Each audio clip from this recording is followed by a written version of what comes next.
आज हम पढ़ेंगे दलित आत्मकथा।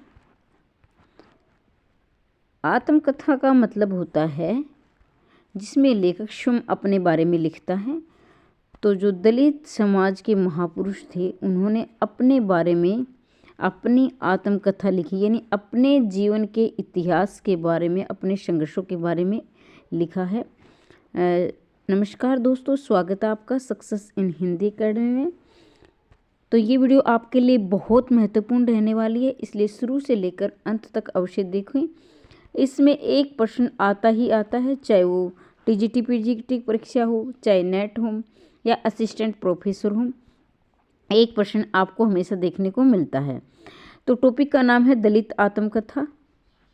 दलित महापुरुषों ने अपने बारे में, अपने जीवन के संघर्ष के बारे में लिखा है। आत्मकथा का मतलब होता है जिसमें लेखक स्वयं के बारे में लिखता है। जीवनी होती है जिसमें किसी दूसरे के, किसी महापुरुष, चाहे वो हिंदी साहित्य का या अंग्रेजी साहित्य का हो, कहीं कोई भी साहित्य हो, यानी उसने अपने समाज के लिए, अपने देश के लिए कुछ भी किया है तो उसके बारे में कोई दूसरा लेखक लिखेगा। ठीक है, तो जीवनी और आत्मकथा में ये अंतर होता है।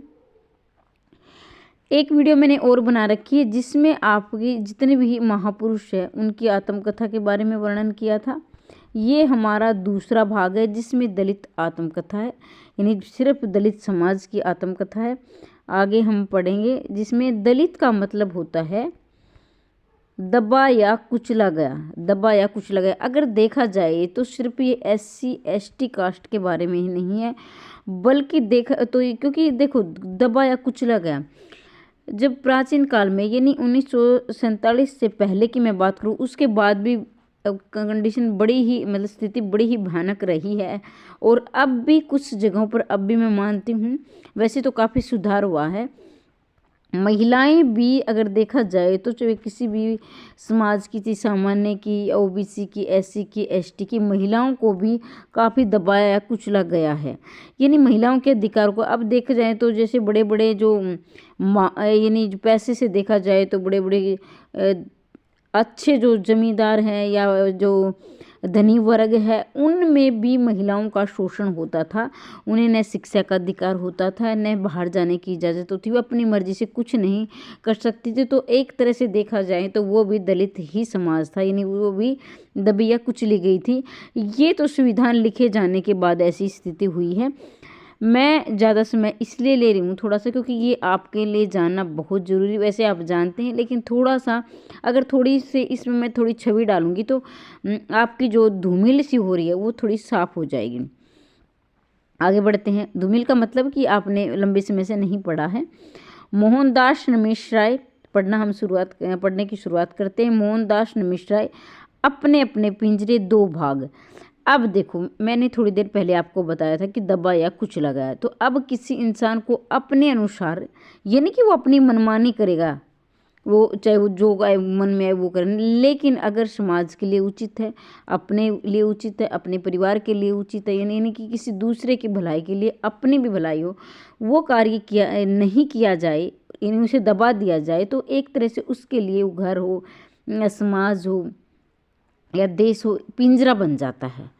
तो ये नहीं कि मैं उस पिंजरे की बात कर रही हूँ कि जैसे कि वो पिंजरा सिर्फ पक्षी होते हैं, उसमें इंसान भी होते हैं, उसमें महिलाएं हो, चाहे बच्चे हो।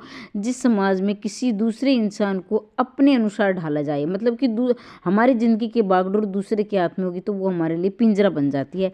तो अपने अपने पिंजरे दो भागों में, 1995 और 2000 में। ठीक है, इसमें प्रथम दलित आत्मकथा कहा गया है मोहनदास नमिश राय की, रंग कितने संग मेरे, 2019। अब दो भाग थे इनके। ठीक है, पहला भाग अपने अपने पिंजरे के दो भाग थे। एक भाग इसका 1995 में आया, दूसरा 2000 में।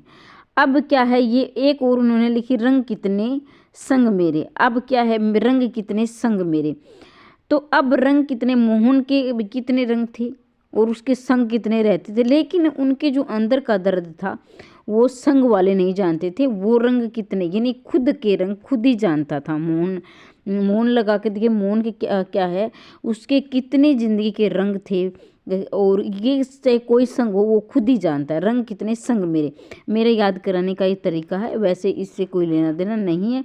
जैसे आप कोई धारावाहिक देखते हो ना, इसे वास्तविकता से कोई लेना देना नहीं है, तो वही वाली बात है। ये मैं आपकी जो आम जिंदगी है, आपकी जो निजी जिंदगी है, उससे जोड़कर आपको याद दिलाने की कोशिश कर रही हूँ।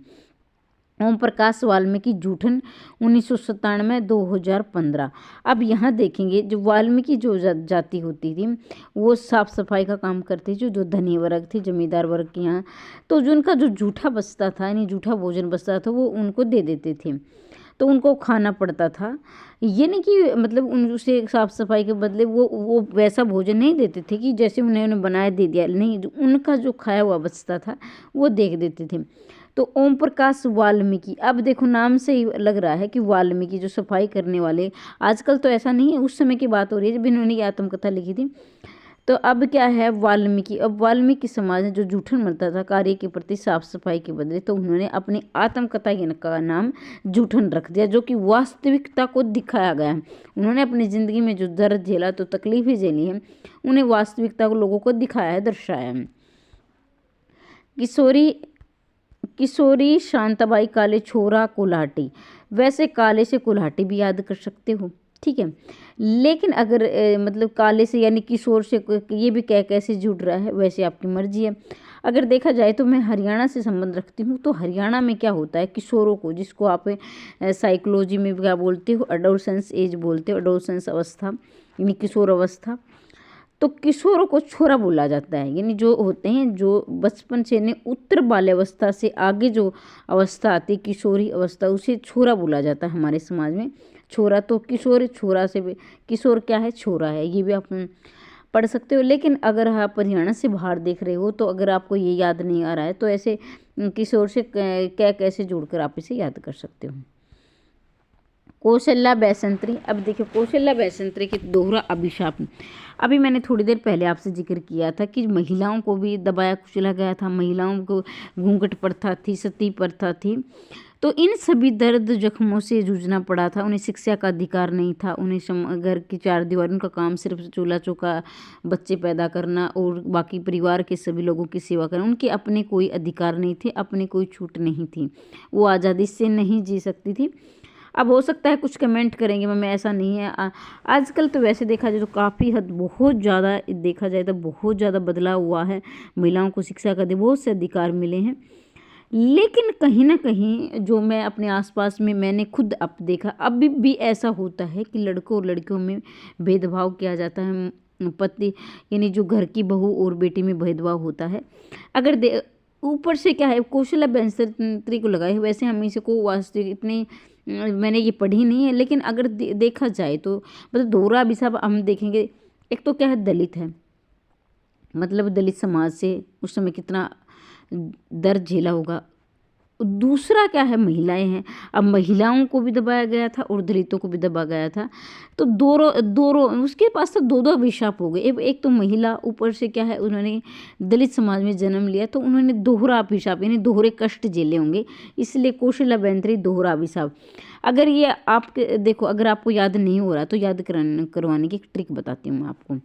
दोहरा अभिशाप, अभी हमने जिक्र किया महिलाओं का और दलित समाज का, अब क्या है दोनों ही दबाई कुचले गए थे, चाहे महिला किसी भी वर्ग से संबंध रखती थी, महिलाओं को कौन सी भी जाति में जन्म ले उनको वो अधिकार नहीं मिले थे। अब क्या है, एक तो ये दलित है, ऊपर से महिला है, तो इनकी तो जिंदगी में दो अभिशाप हो गए ना, तो इतना याद रखेंगे। तो महिला पुरुषों को तो आप बिल्कुल ही टिक नहीं करोगे, क्योंकि दोहरा अभिशाप पुरुषों की जिंदगी में तो एक ही अभिशाप था अगर वो दलित था तो, लेकिन महिलाओं के लिए तो दोनों ही हो गए थे। D.R. जाटव, मेरा सफ़र मेरी ज़िंदगी, D.R. जाटव क्या है, मेरा सफ़र मेरी ज़िंदगी 2000। माता प्रसाद, अब मैं बात करती हूँ इनके सन के बारे में, जो नेट और असिस्टेंट प्रोफेसर की तैयारी करें उनके लिए तो सन याद करना ज़रूरी है, लेकिन जो TGT PGT के स्टूडेंट हैं उनके लिए ये है कि आप जो महत्वपूर्ण हैं उनके याद कर लीजिए, बाकी नहीं याद हो रहे तो छोड़ दीजिए, लेकिन जो नेट और असिस्टेंट प्रोफेसर की तैयारी करें वो ध्यान दें, वो जरूर याद करें। माता प्रसाद झोपड़ी से राजभवन 2002। अब क्या है, माता प्रसाद जो हमारी माताएं होती हैं ना, उन्होंने अपनी ज़िंदगी झोपड़ी में गुजारी है, लेकिन वो नहीं चाहते कि हमारे बच्चे भी झोपड़ी में रहें। वो चाहते कि हमारे बच्चे इस ज़िंदगी से, मतलब इस दरिद्री से, इस झोपड़ी से निकल कर राजभवन तक चले जाएं। कहने का अभिप्राय ये है कि मेरे दोनों बच्चे, चाहे लड़की है चाहे लड़का, आज के ज़माने में, यानी माता तो पहले भी नहीं चाहती थी, आज भी नहीं चाहती, लेकिन आज के ज़माने में क्या करते हैं, 2 बच्चे करते हैं। पहले तो बहुत सारे बच्चे होते थे, लेकिन आप आज के ज़माने से लगा लीजिए कि हम 2 हमारे 2 वाली बात है कि जो हमारे दोनों बच्चे 2002, ये 2 मैं इसलिए बोल रही हूँ 2002, आपको सन याद करवाने के लिए। तो झोपड़ी से राजभवन तक हर माता चाहती है कि मेरे बच्चे झोपड़ी से निकलकर राजभवन तक चले जाएं, इतने सफल हो जाएं, दोनों बच्चे 2002। अब सूरजपाल सिंह चौहान, तिरस्कृत संतप्त। अब सूरजपाल सिंह चौहान, अब देखो, आप दलित समाज पढ़ रहे हो तो आपको ये कहे कि उसमें प्रश्न कैसे बनेगा। पहले तो आप ये सोचो, 4 ऑप्शन होंगे आपके सामने, 1 2 3 4, ठीक है। उसमें नंबर 1 पर 2 3 4 ऐसे आएगा। तो इन चारों में से आपको ये पूछा जाएगा, आपसे ये पूछा जाएगा कि इनमें से दलित आत्मकथा कौन सी है। तो आप थोड़ा सा लॉजिक लगाकर नाम से ये देख लेना। हाँ, ऐसे ऐसे नाम आए सारे जो बेहद दर्दनाक हो, नाम से पढ़कर आपको लग रहा हाँ इसमें कुछ दर्द वाली बातें हैं, तो नाम से ही प्रतीत हो जाएगा। अब देखो नाम कैसे करना है। अब ये आ गया तिरस्कृत। अब तिरस्कार जो अच्छा खासा, उसका तो तिरस्कार होगा नहीं। जो नीचा है, मतलब कहने का अभिप्राय औरों से जिसे जो दबाया गया है वही क्या है, वही तिरस्कृत होगा। बाकी जो ऊपर कुर्सी पर बैठा है, चाहे वो कोई, उसको तो कोई दबाया नहीं। जो नीचा है, जिसकी ज़िंदगी में क्या है, कोई कामयाबी नहीं है और क्या है, उसकी ज़िंदगी में कोई अंधेरा ही अंधेरा है, तो उसे लोग दबाएंगे, तिरस्कार, उसका तो तिरस्कार ही करेंगे। तो पहले तो उसे तिरस्कृत था। अब क्या, उसने सोचा कि मैं इसी तिरस्कार भरी ज़िंदगी नहीं जी सकता, मुझे अपनी ज़िंदगी संवारनी है। तो वो अपनी, अब क्या है, 2002 में उनकी ज़िंदगी में तिरस्कार था। अब 2004 साल में उन्होंने मेहनत की और अपनी कामयाबी को हासिल किया। तो वो क्या हुआ, संतप्त हो गया। यानी कि जो उसकी जो बंधन थी, जो बेड़ियाँ थी, जो जकड़ी थी, समाज ने जिसे बांध रखा था, जिसे दलित समझकर कुछ लगाया था, अब क्या, वो उस कामयाबी उसने प्राप्त कर ली। अब क्या होगा, संतप्त हो गया। तो सूरजपाल सिंह चौहान पहले तिरस्कृत था, फिर संतप्त हो गया। 2002 में क्या था, तिरस्कृत था। 2006 में उसे संतप्त हो गया, अपनी ज़िंदगी से उन्होंने कामयाबी हासिल कर ली। रमाशंकर आर्य घुटन। अब क्या है, जैसे हमारी ज़िंदगी है, हमसे लगा लीजिए, हम चाहते कि हम ये बन जाए, वो बन जाए, और जो हम चाहते हैं ना मुकाम, वो हम हासिल नहीं कर पाते। बहुत समय हासिल तो करते हैं, लेकिन जब हम संघर्ष भरे समय में व्यतीत करते हैं, जो संघर्ष भरा हमारा समय होता है, उस समय हमें घुटन सी होने लगती है। हम या कहाँ गलती कर रहे हैं, या हम मेहनत नहीं कर पाए, या हमारी मेहनत में कोई कमी, हम किसी को व्यक्त नहीं कर पाते हैं। और किसी को हम व्यक्त करते हैं तो कोई हमारा सुनता नहीं, और सुनता है तो हमारे दर्द को समझता नहीं, हमें घुटन होने लगती है अंदर ही अंदर। तो हम क्या करते हैं, रमाशंकर, अब शंकर के दरबार में हम जाते हैं। रमाशंकर, रमा का मतलब आप सभी जानते हैं, पार्वती, पार्वती माता, पार्वती ये ऐसे आएगा, पार्वती माता। और रमाशंकर, तो हम पार्वती और शंकर के दरबार में जाकर क्या है, अपनी घुटन को व्यक्त करते हैं। घुटन 2005, ठीक है। शिवराज सिंह बेचैन। अब क्या, हम बेचैन हो रहे हैं, बेचैन हो, तो बेवक्त क्यों बेचैन हो, क्योंकि हमारी जो ज़िंदगी बेवक्त गुजर रही है। यानी बेवक्त मतलब ऐसे गुजरी जा रही है, कुछ होना जाना नहीं है। मेरा बचपन मेरे कंधों पर, ये 2006 में ये है। थोड़ा सा मैं आपको इधर करके दिखाती हूँ, ये देख लेना। 2009 है शायद, है 2009। तो देखें 2000, मेरा बचपन मेरे कंधों पर। अब क्या है, मेरा बचपन मेरे कंधों में। अब वो बेचैन है। बेचैन कौन होते हैं, जिनकी ज़िंदगी क्या है, दुखदाई होती है। अब ये नहीं, खुशी होगी ज़िंदगी में, जो चाहते हैं वो मिल जाता है, तो फिर वो बेचैन क्यों होंगे, वो तो खुश रहेंगे। लेकिन जो चाहकर भी नहीं मिलता है, जो कोशिश के बावजूद भी नहीं मिलता, तो हम बेचैन उठते हैं। तो ऐसा लगता है कि हमारी ज़िंदगी बेवक्त गुजर रही है। और क्या है, हमारा बचपन, अब जो गरीब माता पिता की औलाद हो, उनका बचपन ही उनके कंधों पर आ जाता है। देखे होंगे आपने, इधर उधर जैसे आप बाहर जाते हो तो ये भी जो बेसहारा, जो घुमक्तू जनजातियाँ होती हैं, जातियाँ होती हैं इधर से उधर, तो उनका वो छोटे छोटे बच्चे क्या भीख मांग रहे होते हैं या कुछ काम कर रहे होते हैं, उनका बचपन ही उनके कंधों पर आ जाता है। तो मेरा बेचैन लोगों के में क्या है, बेचैन लोगों की ज़िंदगी बेवक्त गुजरती है, उनका बचपन ही उनके कंधों पर आ जाता है। तो मेरा बचपन मेरे कंधों में, शिवराज सिंह बेचैन। रूपनारायण सोनकर, नागफनी मेरे जीवन की बाइबल। अब क्या कोई सो रहा है और क्या नागफनी आ जाए तो बड़ा डर लगेगा, वो सोकर एकदम उठेगा, भाग लेगा। तो सोनकर, रूपनारायण सोनकर, नागफनी, प्रथमा मेरे जीवन की बाइबल, ये भी है इनकी। देखो भाई, मैंने कल ये वीडियो बना दी थी, लेकिन क्या हुआ कि कुछ मतलब कि मैं इसको डाल रही थी, कुछ तकनीकी आ जाती हैं कई बार यूट्यूब पर जो गिर नहीं रही थी, इसलिए मैंने दोबारा बनाई है। वो ख़त्म हो गई थी बिल्कुल, ऐसे मतलब कट कट की आवाज़ आ रही थी, उसमें आवाज़ नहीं आई थी, इसलिए मैंने इसको दोबारा बनाया है। बराक ओबामा, पिता से मिले सपने। बराक ओबामा पिता, अब आप सभी जानते हैं ये परिचय के कोई मोहताज नहीं है। कौन थे ये अमेरिका के राष्ट्रपति थे। तो अब क्या है, बराक ओबामा ने उन्होंने क्या दलितों के लिए बड़ा संघर्ष किया, क्योंकि उन्होंने खुद जेला था, बड़ा संघर्ष किया, उन्हें समाज में स्थान दिखाया। क्योंकि देखो अमेरिका में दो देखा जाए तो श्वेत और अश्वेत। श्वेत जो गोरे रंग के थे, अश्वेत जो काले थे। अश्वेत और अश्वेतों में काफ़ी आंदोलन हुआ था, क्योंकि श्वेतों को अधिकार नहीं था राजनीति में आने के लिए, उन्हें उच्च पद नहीं दिया जाता था। मतलब अश्वेतों को, यानी काले लोगों, अश्वेतों को तो था, अश्वेतों को नहीं था। तो बराक ओबामा ने वो अधिकार दिलाया, और ये अधिकार दिलाने के लिए उन्हें किसने जागरूक किया, पिता से मिले। अब कोई भी पिता नहीं चाहता कि मेरा बेटा, जो मैंने ज़िंदगी झेली है, यानी मैंने तकलीफ झेली, वो भी झेले, इसलिए उनको ये पिता से वो जागरूक हुए।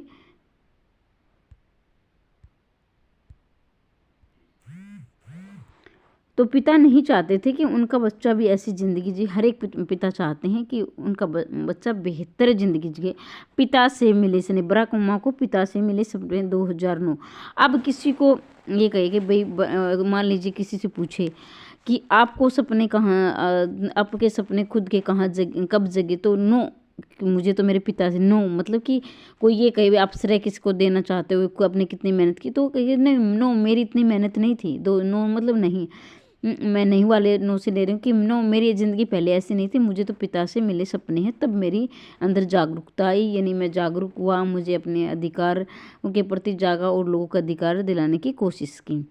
अगर भाई देखो निरंतर आप ऐसी ही क्लास चाहते हैं तो चैनल को सब्सक्राइब कर लेना, और ये PDF भी प्राप्त करना चाहते हैं तो PDF मैं टेलीग्राम पर शेयर कर दूँगी। ये बिल्कुल निःशुल्क है, PDF भी।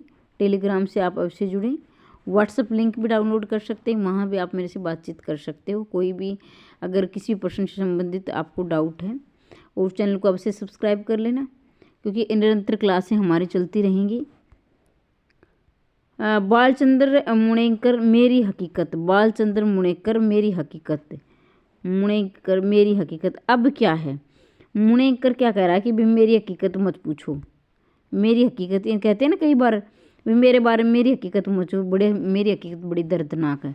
अब हकीकत में वो हकीकत मतलब वास्तविक, यानी वास्तविकता में जो कोई बताएगा अपनी ज़िंदगी के बारे में, तो वो आपको उनकी हकीकत सुनकर, उनकी जो सच्चाई सुनकर आपकी आंखों में आंसू आ जाएगा। तो बालचंद मुणेकर कहते हैं कि मेरी हकीकत मत जानो। 2010 में, ठीक है। तुलसीराम, पहली बात तो ये कि तुलसीदास नहीं है, ये तुलसीदास भक्ति काल के कवि थे। तुलसीदास भक्ति काल के थे, लेकिन ये क्या है, तुलसी राम है। तुलसीदास और तुलसीराम में अंतर है। तुलसीदास भक्ति काल के कवि थे जिन्हें रामचरितमानस लिखी थी, लेकिन ये तुलसीराम है। मुर्दैया 2010 प्रथम भाग, और मणिकर का 2014 दूसरा भाग। तो तुलसीराम मुर्दैया मतलब कि तुलसीराम कहते हैं कि मुर्दै, मेरी ज़िंदगी एक मुर्दा के, जिस तरह मुर्दा होते हैं ना कि जो अपनी मर्जी से, जैसे उसको हिलाएंगे तो वो हमारे अनुसार ही चलेगा, डुलाएगा तो वो खुद नहीं हिल सकता। कहते हैं कि हमारी ज़िंदगी एक मुर्दे के समान है, मुर्दे के हिलाने के समान है। हम तो मणिकर्णिका, ऐसा तो मरना ही ठीक है, मणिकर्णिका मतलब मरना ही ठीक है। इससे तो उन्होंने भी अपनी ज़िंदगी की हकीकत सबके सामने रखी। तो जितने भी थे ये सारे लेखक दलित समाज से संबंध रखने वाले थे। मेरा किसी ऐसी समाज को किसी पर उंगली उठाना नहीं है। मेरा मतलब ये है कि जैसे तैसे वो आपके दिमाग में ये अच्छी तरह से बैठ जाए, याद करवाना था। वीडियो कैसी लगी कमेंट बॉक्स में अवश्य लिखिए। ज़रूरी नहीं है कि मैं इसी तरीके से आपको समझाऊँ। बहुत सारे अभ्यर्थी हैं जो तुरंत याद कर लेते हैं, लेकिन मेरा मतलब ये है कि जो अभ्यर्थी याद नहीं कर पाते हैं वो क्या है, निजी ज़िंदगी से जोड़कर मैं उनके लिए कोशिश करती हूँ, याद करवाती हूँ। अगर आपको ये मेरा तरीका पसंद नहीं आया है तो मैं अपना तरीका बदल भी सकती हूँ। ये नहीं कि जो चल रहा है वो ठीक चल रहा है। आप बताएं कमेंट में, ताकि मैं अगली वीडियो में कुछ सुधार करके आऊँ। और हर एक इंसान में कमियां होती हैं, मुझ में भी है, आप में भी है, तो ऐसा नहीं कि मैं अपने आप को परफेक्ट मानती हूँ। जहाँ भी आपको लग रहा है कि मैम ऐसा सुधार कीजिए, आपके ये मुझे ये तरीका आपका पसंद नहीं है, तो मुझे अच्छा लगेगा, कोई मुझे सुधारना चाहता है, कमेंट बॉक्स में से अगर आपको अच्छा लगा तो भी ज़रूर बताएं, कमी लगी हो कहीं तो भी ज़रूर बताएं।